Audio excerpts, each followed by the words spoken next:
Bəylərimiz gözəl görünüşlü xanımlara deyim ki, münasibət yarada bilərlər, amma bu o demək deyil ki, o xanımlar tamamilə qüsursuzdur ki, bu xəstəliklərdən qaçmaq mümkün deyil.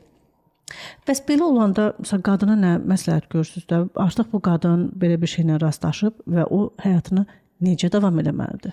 Biz bilirsiniz, qadına hələ ilk seanslar yalnız qadına sakitləşdirməklə məşğul oluruq ki, stres vəziyyətindən çıxsın, kortizol aşağı insin ki, körpəyə çox o qədər yansımasın vəziyyəti.